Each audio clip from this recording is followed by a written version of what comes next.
भारत की राजनीति में अब आने वाले दिनों में एक डेडलाइन का खेल चलने वाला है। एक लंबा सीरीज ऑफ डेडलाइन चलने वाला है, क्योंकि एक इलेक्शन एक और इलेक्शन को सीधे सीधे इफेक्ट करेगी। और ये कहाँ से शुरू होगा? ये शुरू होगा बिहार की जमी से।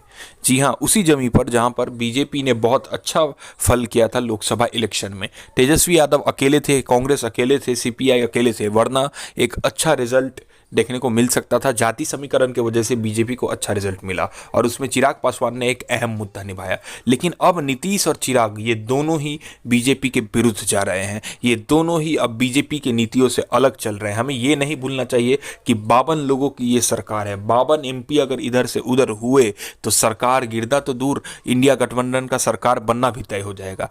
अब जो मेन मुद्दा है, मुद्दा ये है कि कुछ दिनों से नीतीश कुमार नरेंद्र मोदी जी से काफ़ी नाराज़ है। प्रधानमंत्री नरेंद्र मोदी जी से काफ़ी नाराज़ है। हाँ, बजट में तो सरकार ने हाईवे प्रोजेक्ट्स काफ़ी इंक्लूड कर दिए, बिहार के लिए अलग अलग प्रोजेक्ट्स इंक्लूड कर दिए, लेकिन जो मनी फैक्टर था, जो प्रोजेक्ट था, वो तो क्रीम चंद्रबाबू नायडू ही ले गए। और इससे क्या हुआ है कि एक बड़ा मनभेद शुरू हो चुका है एनडीए में।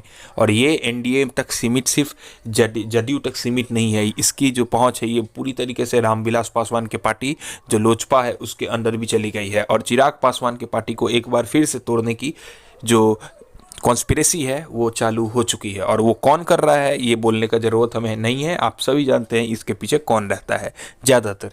लेकिन जो खेल होने वाला है, चिराग पासवान झारखंड में इलेक्शन लड़ने वाले हैं। और हमें ये भी पता चला है कि नीतीश कुमार की पार्टी जम्मू कश्मीर में इलेक्शन लड़ने वाली है। तो ये दोनों पार्टी अब अपने नेशनल एम्बिशंस के साथ आगे बढ़ना चाहते हैं। लेकिन जो मेन इंटेंशन है वो है कि नीतीश कुमार और तेजस्वी यादव, इन दोनों के बीच की करीबी अब धीरे धीरे बीजेपी के लिए एक बहुत बड़ा मुद्दा बन रहे हैं। आप अगर देखने जाए तो नीतीश कुमार कुछ दिनों से बिल्कुल चुप हैं। उन्होंने ना कभी किसी नीति का ये आलोचना की है या कुछ भी कही है। और ये सेम चुप्पी हम तेजस्वी यादव की तरफ भी देख पा रहे हैं। और मत भूलिए कि जब भी बिहार में ऐसी चुप्पी आती है तब भी तब टकटा पलट होता ही रहता है। अमित शाह को यह पता है कि चिराग पासवान लेटरल एंट्री और अन्य कास्ट सेंसस जैसे मुद्दों पर, इंडिया गठबंधन के उठाए गए मुद्दे पर साथ दे रहे हैं। इससे एक बहुत बड़ा फांक एनडीए में हो रहा है। और अगर ये फांक एक्सप्लॉइट होते रहा, बढ़ा, तो बीजेपी की सरकार भी अब अल्पमत में तो ऑलरेडी है, लेकिन वो जो मेजोरिटी फैक्टर है उसके नीचे आ जाएगी। इसलिए अब जो बड़ा मुद्दा है वो है कि चिराग पासवान के 3 एमपी अब सीधे सीधे कांटेक्ट में है। किसके कांटेक्ट में है? पशुपति पारस के, जो रामविलास पासवान के भाई है। और अमित शाह एक बार फिर शायद वहाँ पर एक कथित रूप से, जो हमें सूत्र से खबर मिल रही है, वहाँ पर वो गेम चालू कर चुके हैं। लेकिन जो मुद्दा भारतीय राजनीति को इम्पैक्ट करने वाला है वो है महाराष्ट्र इलेक्शन।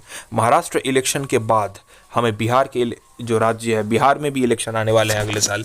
बिहार में हमें एक बहुत बड़ा खेल देखने को मिलने वाला है, इतना मैं आपको दावे के साथ कह सकता हूं। क्योंकि जातीय समीकरण की अगर बात माने तो नीतीश कुमार भी अपने मुस्लिम वोट को लेकर बहुत ज़्यादा टेंशन है। 19% वोट परसेंटेज है माइनॉरिटी का बिहार में। और अगर 19% वोट परसेंटेज जदयू को त्याग दे तो इतना तो आपको भी पता है, मुझे भी पता है कि शायद ये आखिरी इलेक्शन जो नीतीश कुमार अपने जीवन के लड़ने जा रहे हैं वो उसमें एक बहुत बुरी हार भी सह सकते हैं। क्योंकि जातीय समीकरण बिहार का एक बहुत बड़ा मुद्दा है। और ऐसे ही अगर परिस्थिति रही तो अमित शाह की जो कूटनीति है वो भी फेल होगी। और एक बार फिर हमें जदयू और आरजेडी की जो सीट संगठन के साथ एक सरकार बनते नजर आएगी। तो आशा करता हूँ मेरा ये पॉलिटिकल रिपोर्ट आपको अच्छा लगा। ऐसे ही नए नए बिहार और यूपी के अलग अलग पॉलिटिकल रिपोर्ट्स के लिए कृपया आप मेरे चैनल को सब्सक्राइब करें। जय हिंद, जय भारत। Thank you.